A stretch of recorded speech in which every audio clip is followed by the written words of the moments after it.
রমজান নাম শুরু করেন, সবাই কারাগার প্রত্যেকটা মুসলিম নাম ধরে কথা বলেন, তারপর সব সহজ হয়ে যাবে। সবাই একজন বললে 50 জন চুপ থাকবে, সে একজনকে বিপদে পড়বে। তাহলে সবাই বলতে থাকুন যে আমরা প্রত্যেকটা মুসলিমের মুক্তি চাই। আমরা নাম ধরে বলুন, আপনারা নাম ধরে বলুন। এই যেমন ইসলামকে কারা চিন্তা করেছে, কেন 100 বছর পিছনে সালাহুদ্দিন আইয়ুবের নাম বলেন, কেন খালিদ ওলীর নাম বলেন? এই যেমন তারা খালিদ ওলী ওদের নাম কেউ নিতে আমার ভয় লাগে। কারা পথ দেখিয়েছে, কারা বলেছে সাপের মাথা আঘাত করতে হবে, সালাহুদ্দিন আইয়ুব বলে নেই। বরং এই জমানায় আমাদের শাইখ রাহিমাহুল্লাহ আমাদের জিহাদের ডাক দিয়েছেন, সালাহুদ্দিন আইয়ুবের চেয়ে বড় কঠিন জিহাদ তারা করেছেন। এত মুনাফিক সালাহুদ্দিন আইয়ুবের জমানায় ছিল। ঘরে মুনাফিক, গানে মুনাফিক, বাদে মুনাফিক, সামনে মুনাফিক, পিছনে মুনাফিক, উপরে মুনাফিক, পায়ের তলা সব জায়গায় মুনাফিক। আর এত আন্তর্জাতিক শক্তি ঐক্যবদ্ধ তার জমানায় ছিল না। এই লড়াই অনেক কঠিন, এই জমানার লড়াই।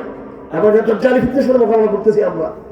এটা দাজ্জালের আগমনের পূর্বাভাস এখন চলতেছে।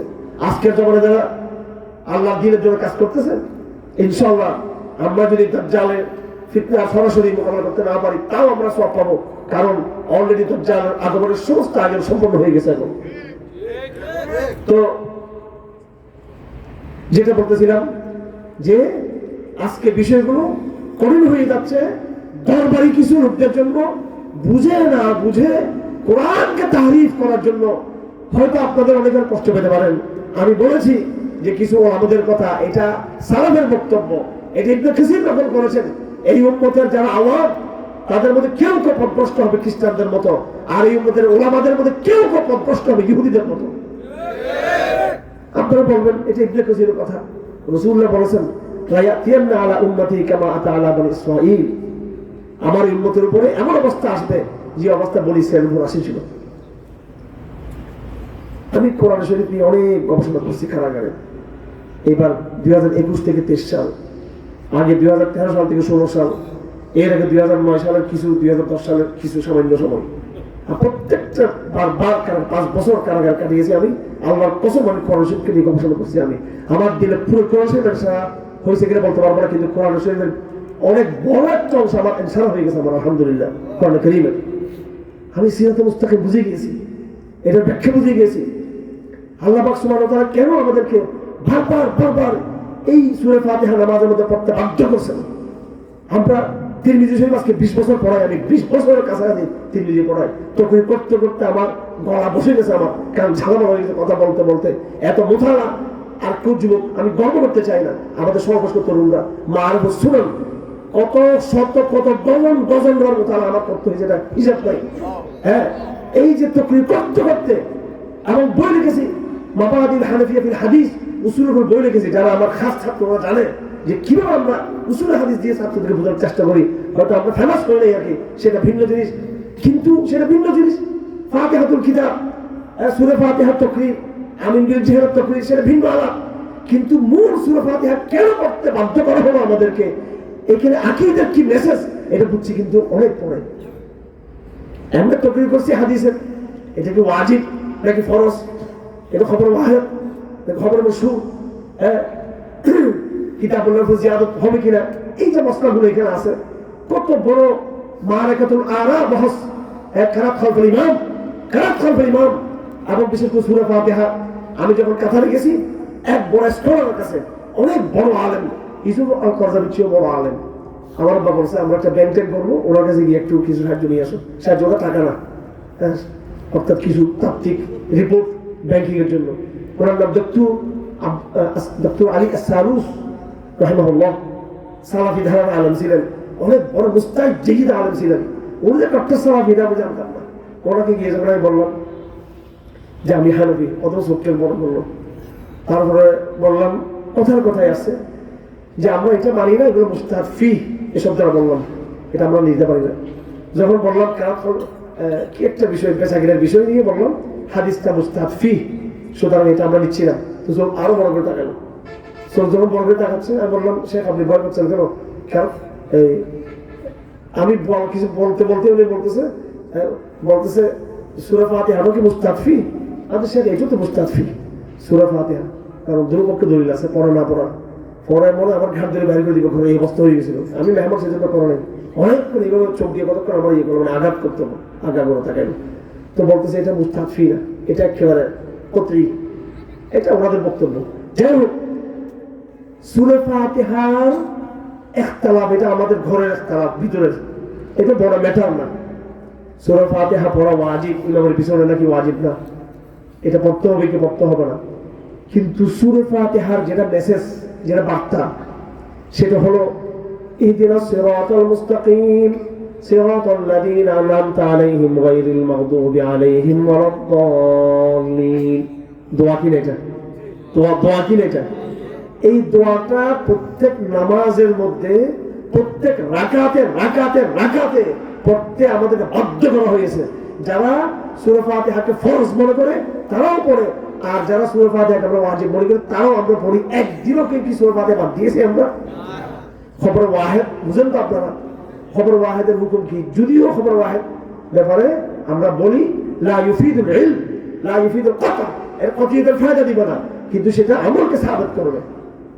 এটা উসুলি ভাবে সেটার মর্যাদা আছে কম, আমরা ওয়াজিব বলি, ওরা উসুলি ভাবে সেটাকে ফরজ বলে। উসুলি ভাবে সূরা ফাতিহার যে মর্যাদা দিক না কেন, আমরা সূরা ফাতিহাকে ওই মর্যাদা দিই না। আমরা বলি ফাকরাউ মা তায়াসসারা মিনাল কুরআন কালিমাতুন আম্মাতুন, কেরাত এখানে আম, সূরা ফাতিহা এটা খাস করতে পারে না, যত কিছু হোক।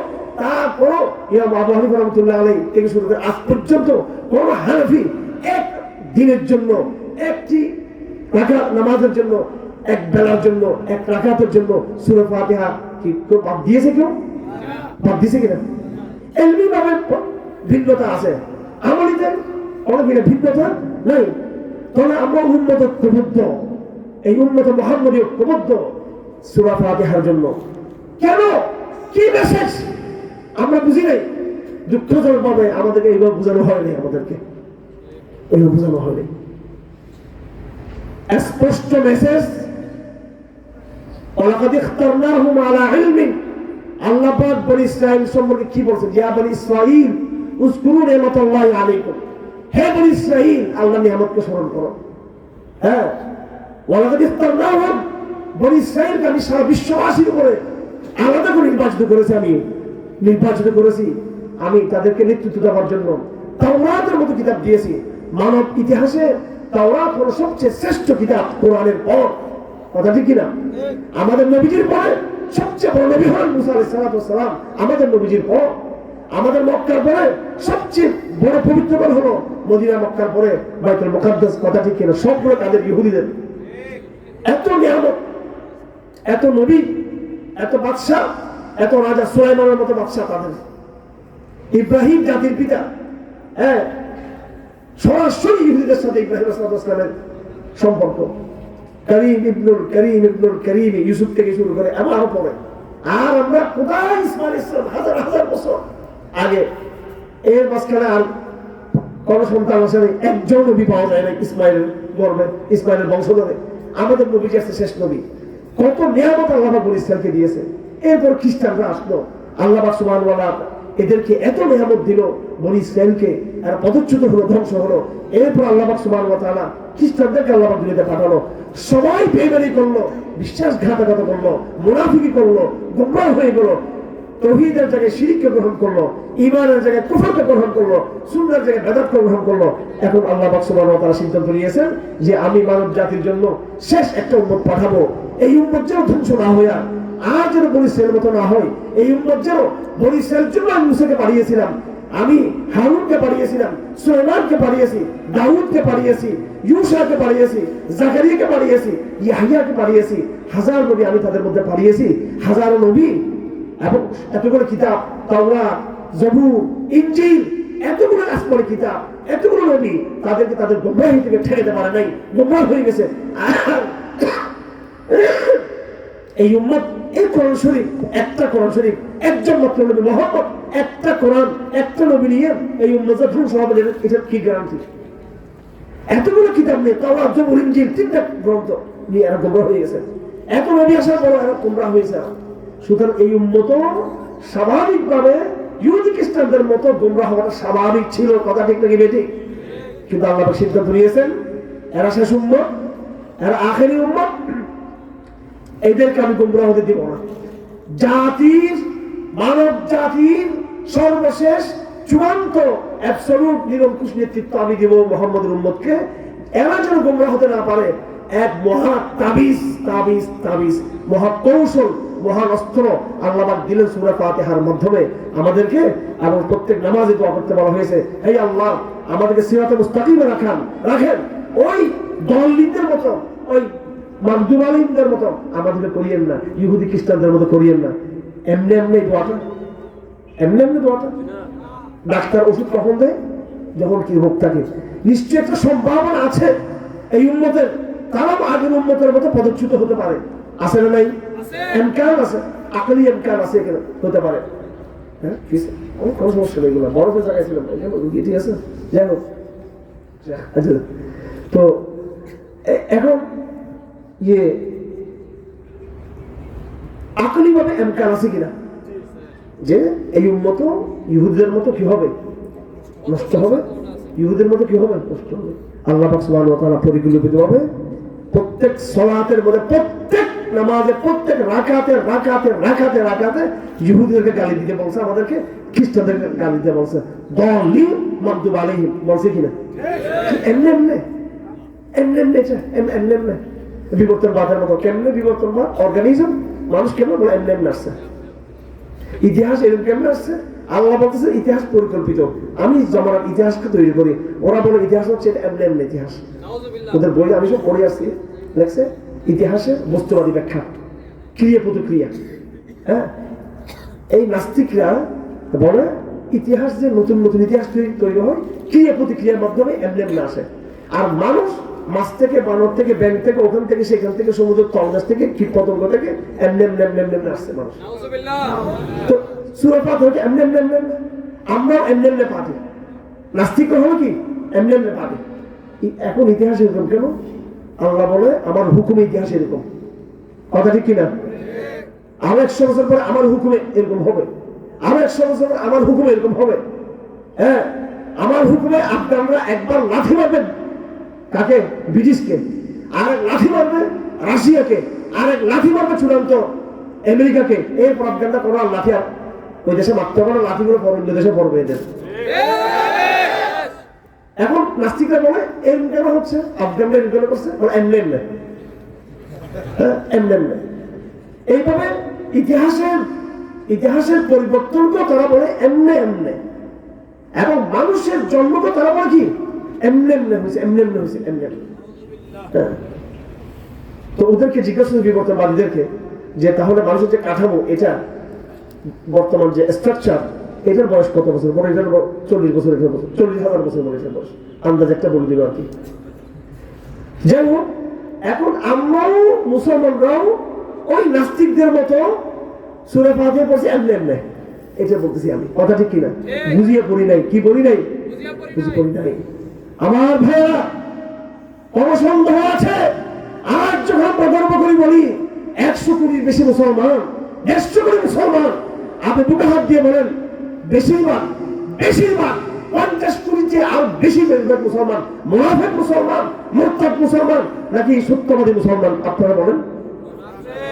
এখন তো আওয়াজ ছোট হয়ে গেছে, এখন নিজের অজান্তে নিজে জানে না যে সে তার ঈমান নেই। হ্যাঁ, তো এইরকম একটা গুমরাহি উম্মতের মধ্যে আসবে, এটা আল্লাহ রাসূল জানতেন। এই জন্য সূরা ফাতিহা শিক্ষা আমাদেরকে দেওয়া হয়েছে। তো উম্মতের মূলধারা মোটামুটি তাও কিছুটা ঠিক আছে, কিন্তু উম্মতের বিরাট একটা অংশ নেফাকের মধ্যে লিপ্ত। আপনি অবাক হয়ে যাবেন প্রত্যেকটা মুসলিম দেশে কি পরিমাণ অঘোষিত নাস্তিক বিরাজ করে, আপনি কল্পনা করতে পারবেন না। স্বঘোষিত নাস্তিক তসলিমা নাসরিন, স্বঘোষিত নাস্তিক হুমায়ুন আজাদ, স্বঘোষিত নাস্তিক দাউদ হায়দার, স্বঘোষিত নাস্তিক রাজীব, স্বঘোষিত নাস্তিক আরো যেগুলো ব্লগার, এগুলো স্বঘোষিত, আরো কিছু আছে। এরপরে ঘোষণা দেওয়া ছাড়া নাস্তিক ঘরে আছে, প্রত্যেকটা কলেজে, প্রত্যেকটা বাজারে, প্রত্যেকটা জনপদে আছে। আর সংশয়বাদী ইসলাম মনে হয় সত্য, এটাও মনে হয় সত্য। কনফিউজড এরকম মুসলমান তো একেবারে আপনার পরিবারে, আমার পরিবারে, ওর পরিবার, সব জায়গায় আছে। প্রতি 10 জনের একজন, প্রতি 5 জনের একজন বড় প্রতি 3 জনের একজনের সংশয় বাদিয়ে গেল। সংশয় ইসলাম নিয়ে সংশয়। আমি অনেক স্টাডির কথা বলবো এই সমাজ নিয়ে, তবে সেটা অবচেতনে অজান্তে, আসলে সেটা ইচ্ছাকৃত না কিনা সেটা। এই জন্য আমরা এদের বিরুদ্ধে অস্ত্র ধারণ করতে বলি না, আমরা বলি এদেরকে হেদায়েত দাও, এদেরকে নসিহত করো, এদের সাথে কথা বলো। আমরা এই জন্য এটা বলে থাকি। আমার ভাইরা, আমি যেটা বলতেছিলাম সেটা হলো, কথা শেষ করে দিচ্ছি, রাত অনেক হয়ে গেছে। এমন কোন ওয়াজ কাম্য না যে ওয়াজের দ্বারাই আমাদের ফজর নামাজ ছুটে যাবে কিংবা কিয়ামুল লাইল ছুটে যাবে আমাদের। আমার ভাইরা, আমি যেটা বলতে চাচ্ছি তার মেসেজটা হলো, যেই পথে বনী ইসরাইল বিচ্যুত হয়েছে, যেই পথে খ্রিস্টানরা বিচ্যুত হয়েছে, যেই পথ ধরে আহলে কিতাব হক থেকে বিচ্যুত হয়েছে, মুসলমান আজ এই জমানায় সেই একই চ্যালেঞ্জ মুসলমান মোকাবেলা করছে। মুসলমান সেই পথ ধরে বিচ্যুত হতে যাচ্ছে মুসলমান। তবে তাদের বিচ্যুতি ব্যাপক, তাদের বিচ্যুতি গভীর, তাদের বিচ্যুতি ছিল সর্বাত্মক। আর মুসলমানদের বিচ্যুতি হয়তো তুলনামূলক হয়তো কম, কিন্তু একই পথ তারা ধরেছে। তাহরিফের কথা বলেছিলাম, কোরআন বিকৃতির কথা বলেছিলাম। কোরআনকে হয়তো তাওরাতের মতো, ইনজিলের মতো, জবুরের মতো আক্ষরিকভাবে বিকৃত হতে হয় নাই, কিন্তু কোরআনের সমস্ত মাহানি এবং তার অর্থ, তার মতলবকে আমরা বিকৃত করে দিয়েছি আমরা। এই পর্যন্ত ছিল আমার বক্তব্যের ভূমিকা। এখন আমি আমার বক্তব্যের আসল জায়গায় আসতে চাই। সেটা হলো, আল্লাহ পাক সুবহানাহু ওয়া তাআলা উপাধি দিয়েছেন মুসলমানদেরকে সাদিকিন এবং কাযিবিন বলে। আল্লাহ পাক বলেন, আউযু বিল্লাহি মিনাশ শাইতানির রাজীম, আলিফ লাম মিম, হাসিবান নাস আন ইউতরাকু আন ইয়াকুলু আমান্না ওয়া হুম লা ইফতানুন ওয়া লাকাদ ফাতান্না আল্লাযীনা ক্বাবলাহুম ফালায়ালামান্না আল্লাহ আল্লাযীনা সাদাকু ওয়া লায়ালামান্না আল কাযিবিন। আল্লাহ পাক স্পষ্টভাবে মুসলমান